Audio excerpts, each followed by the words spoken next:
Doctor ortho Ayurvedic oil and capsule. अब दर्द भी घुटने टेकेगा। लखनऊ में जापान और भारत के विद्यार्थियों से भेंट कार्यक्रम में सीएम योगी आदित्यनाथ हुए शरीक। कहा, दोनों देशों की भावना में समानता है कि सबको साथ लेकर चलना। छात्रों को उत्तर प्रदेश की साझा विरासत को समझने का मिलेगा अवसर।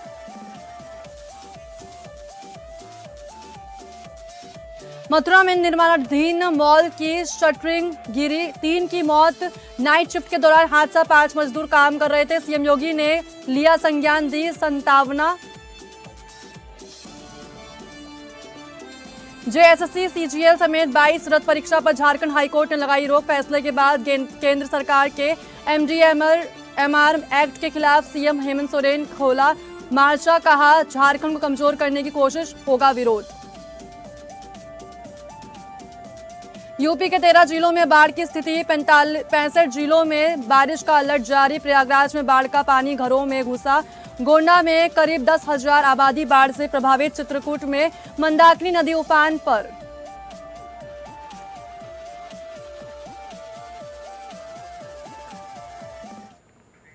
नमस्कार, स्वागत है आप सभी का टॉप अपडेट में। मैं हूं आपके साथ साक्षी मिश्रा। तो चलिए खबरों का रुख करते हैं। लखनऊ में सीएम योगी आदित्यनाथ ने जापान और भारत के विद्यार्थियों से मुलाकात की। इस दौरान जापानी छात्रों ने गीत गाया और सीएम योगी के साथ सेल्फी भी ली। साथ ही कार्यक्रम में सीएम योगी ने जापान से आए युवा मित्रों और लखनऊ के विद्यार्थियों का भव्य स्वागत किया। सीएम योगी आदित्यनाथ ने कहा कि यह सिर्फ छात्रों की मुलाकात नहीं है, बल्कि दो संस्कृतियों, परंपराओं और देशों की युवा पीढ़ियों का मिलन है। उन्होंने कहा कि भारत और जापान के राजनीतिक संबंधों के 75 वर्ष अगले साल पूरे होंगे। उन्होंने जापान को अपनी परंपराओं और प्रतिबद्धता के लिए जाना जाने वाला देश बताया। साथ ही सीएम योगी ने यह भी कहा कि दोनों देशों के छात्र अपने भविष्य की कहानी लिख रहे हैं। जापानी युवाओं को भारत की विविधता में एकता, वसुधैव कुटुंबकम और भारतीय दर्शन को समझने का अवसर मिलेगा। उन्होंने कहा कि इससे जापान के युवाओं को भारत को केवल एक बाजार के रूप में नहीं, बल्कि यहाँ की कार्य संस्कृति और जीवन दर्शन को समझने का मौका मिलेगा। झामुमो ने खान एवं खनिज विकास एवं अधिनियम 2026 का कड़ा विरोध किया है। पार्टी के केंद्रीय अध्यक्ष सह मुख्यमंत्री हेमंत सोरेन ने कहा कि इस अधिनियम के लागू होने से झारखंड के अधिकारों की हकमारी होगी और झामुमो इसे होने नहीं देगा। उनके अनुसार बताया जा रहा है कि इस अधिनियम से झारखंड को होने वाले नुकसान पर चर्चा के लिए पार्टी की विस्तारित केंद्रीय समिति की बैठक हुई, जिसमें इस अधिनियम का पुरजोर विरोध किया गया। उन्होंने कहा कि झारखंड और झारखंड वासियों ने आगे बढ़ना शुरू किया है। साथ ही केंद्र सरकार द्वारा खनन कानून में दुर्भाग्यपूर्ण संशोधन लाकर झारखंड जैसे कमजोर राज्य पर कुठाराघात करने का काम किया गया है। समस्त झारखंड इस कानून का पुरजोर विरोध करता है और केंद्र द्वारा किए गए इस संशोधन का लोकतांत्रिक, संवैधानिक और कानून तरीके से पुरजोर विरोध किया जाए। साथ ही हेमंत सोरेन ने यह भी कहा कि झारखंड मुक्ति मोर्चा की हुई विस्तारित केंद्रीय समिति की बैठक में झामुमो के कार्यकर्ताओं एवं वरिष्ठ नेताओं के साथ एमएमडीआर कानून में हुए दुर्भाग्यपूर्ण संशोधन, परिसीमन, एसआईआर, पेपर लीक आदि विषयों पर विस्तृत चर्चा हुई और आगे की रणनीति बनाई गई है। झारखंड हाईकोर्ट ने राज्य की हेमंत सोरेन सरकार के उस आदेश पर रोक लगा दी है, जिसमें झारखंड लोक सेवा आयोग की परीक्षाओं को रद्द करने का फैसला लिया गया था। दरअसल कोर्ट के इस आदेश के बाद जेपीएससी परीक्षाओं को लेकर स्थिति बदल गई है। दरअसल झारखंड हाईकोर्ट ने जेपीएससी की 11वीं से 13वीं परीक्षा और फूड सेफ्टी ऑफिसर परीक्षा से जुड़े मामलों में बड़ा फैसला सुनाया है। हाईकोर्ट ने दोनों परीक्षाओं को लेकर राज्य सरकार की ओर से जारी आदेश पर तत्काल प्रभाव से रोक लगा दी है।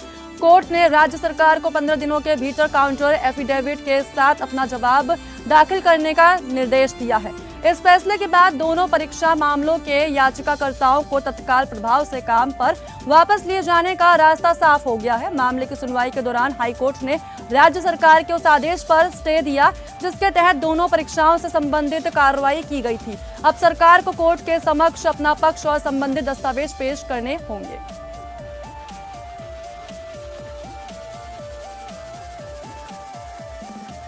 उत्तर प्रदेश सरकार ने कई जिलों में शिक्षण संस्थानों में अव्यवस्थाओं, कुप्रबंधन और शिक्षकों की कमियों को लेकर छात्रों के प्रदर्शन के बाद सख्त रुख अपनाया है। दरअसल सीएम योगी आदित्यनाथ ने लखनऊ, आजमगढ़, महोबा, हमीरपुर और उन्नाव समेत कई जिलों में हुए प्रदर्शनों को गंभीरता से लिया है। साथ ही चीफ सेक्रेटरी ने शिक्षकों की कमी और बाकी प्रशासनिक खामियों पर नाराजगी जताते हुए अधिकारियों को समस्याओं का तत्काल समाधान करने के निर्देश दिए हैं। सीएम कार्यालय के अधिकारियों को नोडल अधिकारी नियुक्त कर सभी शिक्षण संस्थानों की निगरानी की जिम्मेदारी सौंपी गई है। व्यवस्था में लापरवाही मिलने पर संबंधित अधिकारियों और कर्मचारियों को चिन्हित कर उनकी जवाबदेही तय की जाएगी। अयोध्या राम मंदिर ट्रस्ट से इस्तीफे के बाद चंपत राय ने गुरुवार को 9 पन्नों का दूसरा लेटर जारी किया है। इसमें उन्होंने मंदिर निर्माण समिति के अध्यक्ष और पूर्व आईएएस अधिकारी नृपेंद्र मिश्रा की भूमिका को लेकर कई दावे किए हैं। दरअसल चंपत राय ने साफ शब्दों में कहा है कि राम मंदिर निर्माण के लिए बने ट्रस्ट में 15 ट्रस्टी थे और नृपेंद्र मिश्रा को निर्माण समिति का अध्यक्ष बनाया गया था। इसके साथ ही सुझाव पर लॉर्सन एंड टुब्रो LNT को मंदिर निर्माण की जिम्मेदारी दी गई। भवनों के डिजाइन और निर्माण से जुड़े काम के लिए नोएडा की डिजाइन एसोसिएट फर्म का चयन भी किया गया। चंपत राय ने कहा कि नृपेंद्र मिश्रा ने निर्माण समिति में अपनी पसंद के लोगों को शामिल किया। इनमें से कुछ लोग 6 साल के दौरान केवल 1-2 बार ही अयोध्या आए। पूर्व NBCC चेयरमैन अनूप मित्तल लगातार नृपेंद्र मिश्रा के साथ निर्माण समिति की बैठकों में शामिल होते थे। उत्तर प्रदेश में लगातार हो रही मानसूनी बारिश से नदियां उफान पर हैं। गंगा और घाघरा समेत 6 नदियां खतरे के निशान के ऊपर बह रही हैं। 13 जिलों में बाढ़ जैसे हालात देखने को मिल रहे हैं। साथ ही 1 लाख से ज्यादा लोग प्रभावित हो चुके हैं इस बाढ़ की वजह से। इसके साथ ही चित्रकूट में मंदाकिनी नदी का पानी बाजार तक पहुंच चुका है। सड़कों पर नावें चल रही है। गुप्त गोदावरी की दोनों गुफाएं पर्यटकों के लिए बंद कर दी गई हैं। बहराइच के कई गांव जलमग्न हो चुके हैं। इसके साथ ही प्रयागराज में गंगा यमुना उफान पर नजर आ रही है। रसूलाबाद से नागवासुकी मंदिर तक जाने वाली रिवर फ्रंट रोड डूब गई है। गंगा का पानी लेटे हुए हनुमान मंदिर कॉरिडोर तक पहुंच गया है। काशी में विश्वनाथ मंदिर का गंगा द्वार बंद कर दिया गया है। मणिकर्णिका और हरिश्चंद्र घाट के शवदाह स्थल जलमग्न हो चुके हैं। अक्टूबर में प्रधानमंत्री नरेंद्र मोदी के बद्रीनाथ धाम पहुंचने का कार्यक्रम प्रस्तावित है। बद्रीनाथ धाम में श्रद्धालुओं को बेहतर स्वास्थ्य सुविधाएं उपलब्ध कराने के लिए बनाए जा रहे 45 बेड के आधुनिक अस्पताल का निर्माण कार्य अंतिम चरण में पहुंच गया है। संभावित दौरे को देखते हुए शासन प्रशासन से लेकर PMO स्तर तक तैयारियों की जा रही हैं और इसी दौरान अस्पताल को उद्घाटन किए जाने की संभावना है। इसके साथ ही बद्रीनाथ मास्टर प्लान के तहत 4 मंजिला अस्पताल भवन का निर्माण किया जा रहा है। पाकिस्तान के पूर्व प्रधानमंत्री इमरान खान को मेडिकल जांच के बाद शिफा इंटरनेशनल हॉस्पिटल से वापस अडियाला जेल भेज दिया गया है।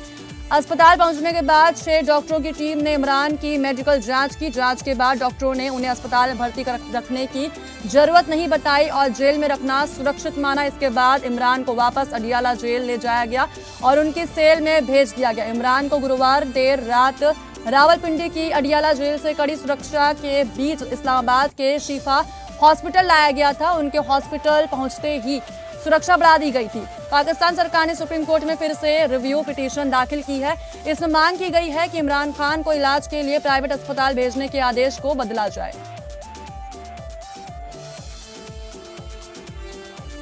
बांग्लादेश में राष्ट्रपति चुनाव का नतीजा आ चुका है। सत्ताधारी बांग्लादेश नेशनलिस्ट पार्टी यानी BNP के उम्मीदवार यानी कैंडिडेट मिर्जा फखरुल इस्लाम आलमगीर देश के 23वें राष्ट्रपति चुने गए हैं। उन्हें संसद में 255 वोट मिले हैं, जबकि विपक्षी गठबंधन के कैंडिडेट कर्नल रिटायर्ड ओली अहमद को 88 वोट मिले हैं। नतीजे घोषित होने के बाद बांग्लादेश के प्रधानमंत्री तारिक रहमान ने लाल गुलाब देकर नए राष्ट्रपति को बधाई दी। बाद में दोनों एक दूसरे के गले भी लगे। यहां तक कि बांग्लादेश के राष्ट्रपति चुनाव में हार के बाद 11 दलों के गठबंधन के कैंडिडेट कर्नल ओली अहमद ने चुनाव पर सवाल उठाए हैं। उन्होंने कहा कि चुनाव का नतीजा पहले से तय था और बांग्लादेश में लोकतंत्र नियंत्रित है। अमरोहा जनपद के हसनपुर कोतवाली क्षेत्र के अलीगढ़ मार्ग पर ग्रामीण सेवा बस और बाइक की आमने सामने की जोरदार भिड़ंत हो चुकी है।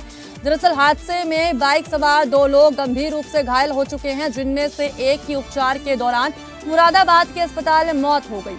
अलीगढ़ मार्ग पर सामने से आ रही तेज रफ्तार मुख्यमंत्री ग्रामीण बस ने उनकी बाइक में जोरदार टक्कर मार दी। यहां तक कि सूचना पर पहुंची पुलिस ने एम्बुलेंस की मदद से दोनों घायलों को अस्पताल में भर्ती कराया। प्राथमिक उपचार के बाद दोनों को मुरादाबाद रेफर कर दिया गया, जहां इलाज के दौरान मुकेश ने दम तोड़ दिया। मौत की खबर मिलते ही परिजनों में कोहराम मच चुका है। यहां तक कि मृतक अपने पीछे पत्नी और 7 बेटियों को छोड़ गए, जिनका रो रो कर बुरा हाल हो चुका है। पुलिस ने शव को कब्जे में लेकर पोस्टमार्टम के लिए भेज दिया है और मामले की जांच शुरू कर दी है। ग्राम पंचायत जशवंतपुर में नाला जाम होने के चलते जलभराव की समस्या गंभीर होती जा रही है। दरअसल ग्रामीणों के मुताबिक गांव के करीब 100 मकान जलभराव की चपेट में आ चुके हैं। वहीं पूर्व प्राथमिक विद्यालय जशवंतपुर भी पानी से जलमग्न हो चुका है, जिससे बच्चों और शिक्षकों को परेशानी का सामना करना पड़ रहा है। ग्रामीणों का आरोप है इसे लेकर कि प्रॉपर्टी डीलर द्वारा नाले को जाम कर दिए जाने की वजह से पानी की निकासी बाधित हुई है। बारिश का पानी गांव में जमा होने से घरों के आसपास जलभराव की स्थिति बनी हुई है। जलभराव की वजह से ग्रामीणों को आवागमन यानी आने जाने में परेशानियों का सामना करना पड़ रहा है। विद्यालय परिसर में पानी भरने से स्कूली गतिविधियां भी प्रभावित होने की आशंका है। ग्रामीणों ने प्रशासन और संबंधित विभाग से तत्काल नाला खुलवाकर जल निकासी की व्यवस्था कराने तथा मामले की जांच कर आवश्यक कार्रवाई किए जाने की मांग की है। पुलिस आयुक्त वाराणसी मोहित अग्रवाल एवं जिलाधिकारी वाराणसी सत्येंद्र कुमार ने नमो घाट से पुराना पुल तक बोट से भ्रमण कर बाढ़ प्रभावित क्षेत्रों का स्थलीय निरीक्षण किया। इस दौरान अधिकारियों ने जलस्तर एवं बाढ़ की स्थिति का जायजा लेते हुए संबंधित अधिकारियों को राहत एवं बचाव कार्यों को लेकर आवश्यक दिशा निर्देश दिए।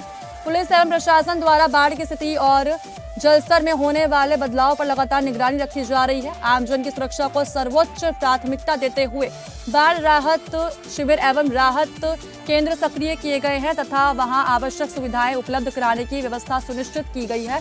सुरक्षा व्यवस्था के दृष्टिगत राहत शिविरों एवं प्रभावित क्षेत्रों में पुरुष एवं महिला पुलिसकर्मियों की तैनाती की गई है। निगरानी के लिए सीसीटीवी कैमरे लगाए गए हैं। पुलिस एवं एनडीआरएफ की टीमों को राउंड द क्लॉक पेट्रोलिंग करते हुए जलस्तर और परिस्थितियों पर लगातार नजर रखने के निर्देश दिए गए हैं।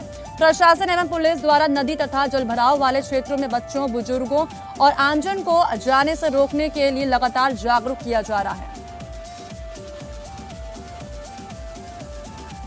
थाना भवन थाना क्षेत्र में दिल्ली देहरादून इकोनॉमिक कॉरिडोर पर श्रद्धालुओं से भरी बोलेरो पिकअप का अचानक टायर फट गया। टायर फटने के बाद वाहन बेकाबू होकर सड़क पर पलट गया। हादसे में 9 श्रद्धालु घायल हो गए। इनमें प्रीति की हालत गंभीर होने पर चिकित्सकों ने प्राथमिक उपचार के बाद मेडिकल कॉलेज सहारनपुर रेफर कर दिया। जानकारी के अनुसार बताया जा रहा है कि उत्तराखंड के हरिद्वार जिले के दौलतपुर गांव से करीब 17 श्रद्धालु मैक्स बोलेरो पिकअप में सवार होकर राजस्थान के बागड़ स्थित धार्मिक स्थल के दर्शन के लिए जा रहे थे। गोगवान गांव के पास अचानक पिकअप का टायर फट गया। चालक वाहन को संभाल नहीं सका और पिकअप सड़क पर पलट गई। यूपी के पीलीभीत में अग्निशमन विभाग की टीम ने कई थानों में पहुंचकर पुलिस कर्मियों को आग बुझाने के तमाम तरह के तरीके बताकर प्रशिक्षण दिया। वहीं इस मौके पर तमाम पुलिसकर्मी मौजूद रहे। दरअसल मामला थाना करेली और थाना बिलसंडा का है, जहां बिसलपुर से अग्निशमन विभाग की टीम ने थानों पर पहुंचकर कांस्टेबल अंकित सिंह और कपिल पवार ने पुलिसकर्मियों को गैस सिलेंडर व अन्य तरीके से लगने वाली आग बुझाने का प्रशिक्षण दिया। साथ ही उन्होंने सबसे पहले बाल्टी से आग बुझाने का सरल तरीका बताया। उसके बाद टीम के लोगों ने अग्निशामक यंत्र यानी कि सूखा पाउडर निकलने वाले सिलेंडर या यूं कहें तो आग पर ऑक्सीजन की आपूर्ति को रोकने वाले सिलेंडर से भी आग को बुझाने के तरीके बताए। बढ़ते अब अगली खबर की ओर। नोएडा की उद्योग विहार साई अपार्टमेंट सोसाइटी में आरडब्ल्यूए चुनाव को लेकर आरोप प्रत्यारोप का दौर शुरू हो चुका है। पूर्व में गठित समिति ने दूसरे पक्ष पर आरोप लगाते हुए आरडब्ल्यूए को भंग कर नए चुनाव की प्रक्रिया शुरू किए जाने पर सवाल उठाए हैं। वहीं लोगों का आरोप है कि नई चुनाव की तारीख घोषित होने से महज 2 दिन पहले ही चुनाव अधिकारी सोसाइटी में आपत्तियां सुनने पहुंचे। वर्तमान पैनल ने नए चुनाव की प्रक्रिया को गलत बताते हुए गंभीर आरोप लगाए हैं। उनका कहना है कि बायलॉज के हिसाब से पैनल का चुनाव किया गया था, लेकिन दूसरे पक्ष की शिकायत पर समिति को भंग कर नए चुनाव की प्रक्रिया शुरू कर दी गई है। इस सवाल पर समाज कल्याण विभाग के चुनाव अधिकारी सतीश कुमार बचते नजर आए। उन्होंने कहा कि इस मामले में उन्हें कुछ नहीं कहना है और उच्च अधिकारी यानी डिप्टी डायरेक्टर चिटफंड का निर्णय मान्य होगा। मुरादाबाद में वरिष्ठ पुलिस अधीक्षक सतपाल अंतिल ने जनसुनवाई कर फरियादियों की समस्याएं और शिकायतें सुनी। जनसुनवाई के दौरान एसएसपी ने संबंधित अधिकारियों को शिकायतों का शीघ्र और गुणवत्तापूर्ण निस्तारण सुनिश्चित करने के निर्देश दिए। एसएसपी सतपाल अंतिल ने सभी थाना प्रभारियों को जनसुनवाई और महिला हेल्प डेस्क को और ज्यादा प्रभावी बनाने के निर्देश दिए हैं, ताकि पीड़ितों और शिकायतकर्ताओं को छोटी छोटी समस्याओं के लिए पुलिस कार्यालय आने की जरूरत ना पड़े। उन्होंने कहा कि जिन शिकायतों का समाधान थाना स्तर पर संभव है, उनका समयबद्ध और गुणवत्तापूर्ण निस्तारण थाना स्तर पर ही प्राथमिकता के आधार पर कराया जाए। लखनऊ के गोमती नगर इलाके में आईसीआईसीआई बैंक की रिलेशनशिप मैनेजर दिव्या मिश्रा की हत्या के मामले में सीसीटीवी फुटेज सामने आया है। दरअसल सीसीटीवी में दिखाई दे रहा है कि आरोपी मानस ऑटो से बैंक के बाहर पहुंचा और दिव्या को बाहर बुलाया। दोनों के बीच हाथापाई हुई और इसी दौरान मानस ने दिव्या को गोली मार दी। गोली की आवाज सुनकर बैंक कर्मचारी बाहर आए तो आरोपी ने उनकी तरफ दोनों पिस्टल लहरा दी, जिसके बाद बैंक कर्मचारी वापस अंदर भाग गया। वारदात को अंजाम देने के बाद मानस उसी ऑटो से मौके से फरार हो गया। पुलिस की जांच में पति पत्नी के बीच तुलिका को लेकर विवाद की बात सामने आई है। कहा जा रहा है इसे लेकर कि तुलिका मानसिक बीमारी से जूझ रही थी और माता पिता की मौत के बाद उसकी देखभाल की जिम्मेदारी मानस उठा रहा था। वहीं दिव्या मिश्रा तुलिका के साथ रहने के पक्ष में नहीं थी। इसी विवाद के चलते दोनों के बीच तनाव बढ़ता गया और मामला तलाक तक पहुंच गया। कोर्ट में दिव्या मिश्रा की ओर से 3 आवेदन दिए गए थे, जिनमें करीब 1 करोड़ रुपए के मुआवजे की मांग भी शामिल थी। इसके अलावा आरोपी को पत्नी के किसी अन्य व्यक्ति से बातचीत करने का भी शक था। पुलिस अब सीसीटीवी फुटेज, पारिवारिक विवाद और कोर्ट से जुड़े दस्तावेजों समेत सभी पहलुओं की जांच कर रही है। अब खबर ललितपुर से है, जहां रास्ते में रोककर पैसों की मांग करने और मारपीट के बाद युवक की मौत के मामले में पुलिस ने बड़ी कार्रवाई की है। आरोपियों ने अवैध रूप से पैसों की मांग की। पैसे देने से मना करने पर आरोपियों ने गाली गलौज करते हुए उसके साथ मारपीट की और जान से मारने की नीयत से उसके सिर पर पत्थर से हमला कर दिया। हमले में करीब 30 साल के अभय सिंह गंभीर रूप से घायल होकर मौके पर ही बेहोश हो गए। उसे इलाज के लिए जिला अस्पताल ललितपुर ले जाया गया, जहां से गंभीर हालत को देखते हुए मेडिकल कॉलेज झांसी रेफर कर दिया गया। साथ ही उपचार अभय सिंह की मौत हो गई है। इसके बाद पुलिस ने दर्ज मुकदमे में धारा 103(1) BNS की बढ़ोतरी की गई है। मामले में कार्रवाई करते हुए कोतवाली ललितपुर पुलिस ने सभी 5 आरोपियों को गिरफ्तार कर लिया है। सभी आरोपियों को न्यायिक अभिरक्षा में जेल भेज दिया गया है। पुलिस का कहना है कि मामले में आगे की कानूनी कार्रवाई की जा रही है।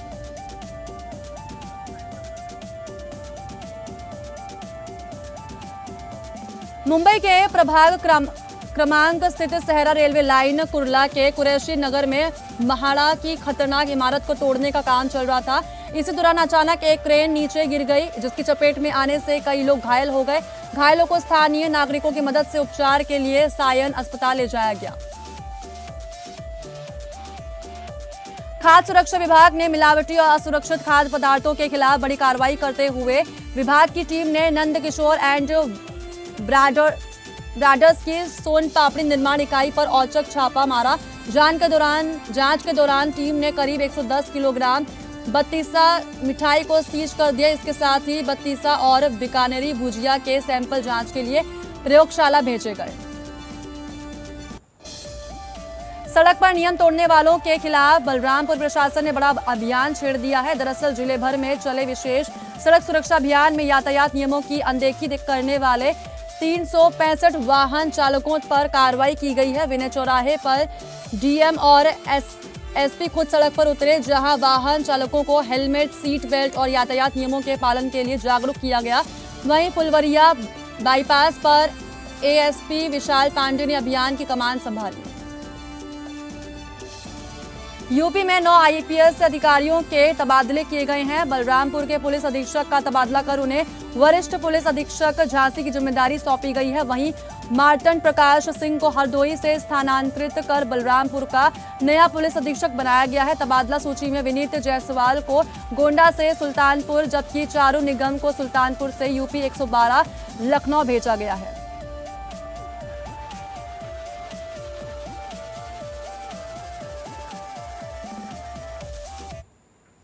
इस बुलेटिन में बस इतना ही। नमस्कार।